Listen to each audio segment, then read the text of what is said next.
ठीक है, बहुत बड़े वैलिड क्वेश्चन आपने उठाए। बड़े सर बड़ा हमें इस इलेक्शन को समझने में मदद मिली आपके तज्जिए से। मगर मैं ब्रिगेडियर साहब, अब जीत गए, बाइडेन जीत गए, अब वो कहते हैं कि जंगों का खात्मा करूंगा। आपके ख्याल में इसराइल की तरफ तमाम तर हमदर्दी रखते हुए भी और उनकी पॉलिसी इसराइल के लिए अमेरिका की बड़ी वाज़ेह है, चाहे वो रिपब्लिकन्स हों या डेमोक्रेट्स हों, बड़ी वाज़ेह पॉलिसी है। कैसे कर पाएंगे वो कि इसराइल से जंग का खात्मा करवाएं? ये अमेरिका की अपनी ज़रूरत भी है या वो फ़लस्तीनियों की हमदर्दी में करेंगे? कैसे मुमकिन हो पाएगा? देखें, बेसिकली बात यह है कि बाइडेन को और कमला हैरिस को भी जो फर्क पड़ा है वो ये दो वॉर्स की वजह से। इवन मॉडर्न जूस जो थे, they were against the Netanyahu and Biden and Kamala के, दे वर अमेरिकन के उनको सपोर्ट कर रहे थे। सेकंड, तमाम मुस्लिम और ह्यूमन राइट्स जिसमें मॉडर्न इवन आपके जो क्रिश्चियंस अमेरिकन थे, they were also not happy. आपके सामने कितनी यूनिवर्सिटीज में यंग स्टूडेंट जितने थे, हार्वर्ड के ले लें, कहीं के ले लें, they were all doing slogans against government policy. तो that was one of the factors कि इट वाज गोइंग इट। और मेरे ख्याल में वो भी उन्होंने ये भी कहा कि मैं 24 घंटे के अंदर यूक्रेन वॉर को मैं कंट्रोल कर सकता हूँ। That means he mean business. और इससे पहले अफगानिस्तान में भी देखे उन्होंने खत्म किया था। और जो डिस्ट्रक्शन और जो जुल्म हुआ है गाजा के अंदर, वो I think normal human being also don't like it, belonging to any religion.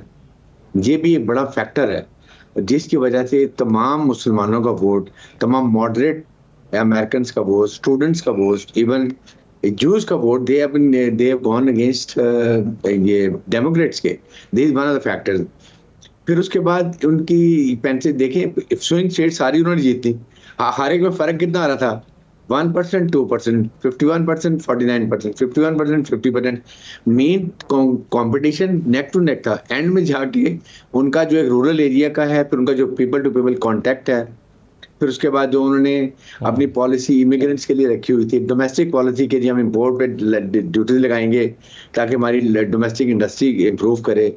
Economic factor तो बहुत बड़ा है। इसलिए मेरे ख्याल में लोगों ने ये सोचा कि he is the doer and he can do anything. Unorthodox हैं, अनप्रिडिक्टेबल हैं, पॉलिसी बनाते हैं और फिर एट टाइम इवन पेंटागन को और स्टेट डिपार्टमेंट को थोड़ी सी अपने को मैनूवरिंग करनी पड़ती है। तो that is the thing here different. यही आजकल की पॉलिसी में ये चीजें हैं। अब हमें पाकिस्तान में ये देखना है कि हम इससे कितना फायदा उठा सकते हैं।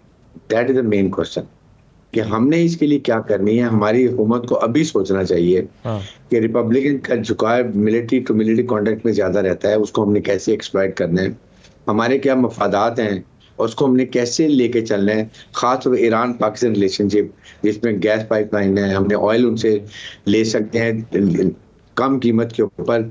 कैसे हमने अमेरिकन को कन्विंस करना है कि हमारी इकोनॉमी की बात है, अगर हम हमें इंडिया को वेवर दे सकते हैं, टर्की को दे सकते हैं, वाई नॉट पाकिस्तान जो कि बिल्कुल नेबर है और हमारे ये हालात है। तो आई थिंक ओवरऑल नाउ काफी चेंजेस मुझे लगता है बेहतर होगा। ये सब ये माजी में तो ये रहा ना, ट्रंप भी जब पहले आए थे तो उन्होंने पाकिस्तान से डू मोर का मुतालबा कर दिया, उसका फिर जवाब भी गया इमरान खान की तरफ से, फिर मुलाकात हुई तो ताल्लुकात में बेहतरी भी नजर आई। अमेरिका पाकिस्तान को एक सिक्योरिटी के नजर से देखता रहा है। आपके ख्याल में इस वक्त पाकिस्तान चाहता है कि जी उसको ट्रेड की नजर से देखा जाए या ट्रेड बढ़ाई जाए। अब इस वक्त पाकिस्तान, हमेशा हम ये सोचते रहे हैं कि अमेरिका पाकिस्तान से क्या चाहता है, आज हम ये सवाल कर रहे हैं कि पाकिस्तान अमेरिका से क्या तवक्को रखता है। देखिए, पाकिस्तान की पहला तवक्को ये रखता है कि America should stop looking Pakistan through Indian prism.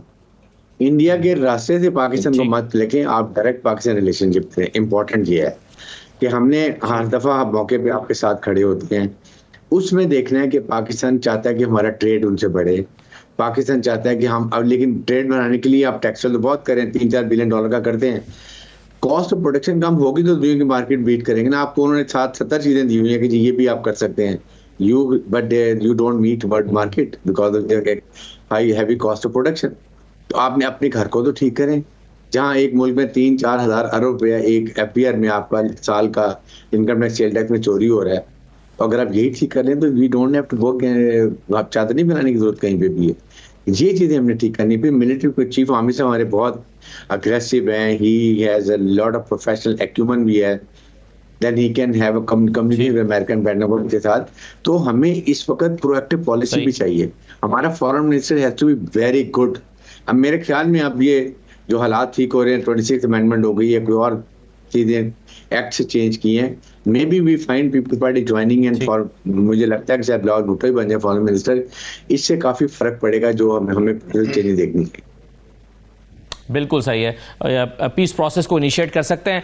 आप इस पर ब्रिगेडियर साहब आप कहिए कि हमने देखा है कि आप जैसे आप कह रहे थे कि एक इंडिया के लेंस से या उसके प्रिज्म से नहीं देखना चाहिए। बाइडेन इंतजामिया के दौर में हमने देखा है कि एक इंडिया को इस रीजन में उसने खास रोल दिया और फिर और ख़ास अहमियत भी दी, और हमने देखा उन्हें फिर उनके जो मिलिट्री टाइज थे उस पर भी इजाफा हुआ। आप ट्रंप के ज़माने में कोई तब्दीली देखते हैं, नंबर 1, और नंबर 2 ये है कि पाकिस्तान और चाइना के दरमियान जो ताल्लुकात हैं, डोनाल्ड ट्रंप उसको किस तरह से देख रहे होंगे और क्या वो पाकिस्तान से कोई ख़ास किस्म की ख्वाहिश रखेंगे? देखिए, चाइना अमेरिकन इतने अफेक्टिव नहीं होंगे वरीड अगर पाकिस्तान प्रॉपर अच्छी रिलेशनशिप चाइना से रखता है, but then we remain engage with American also, जो कि होने चाहिए।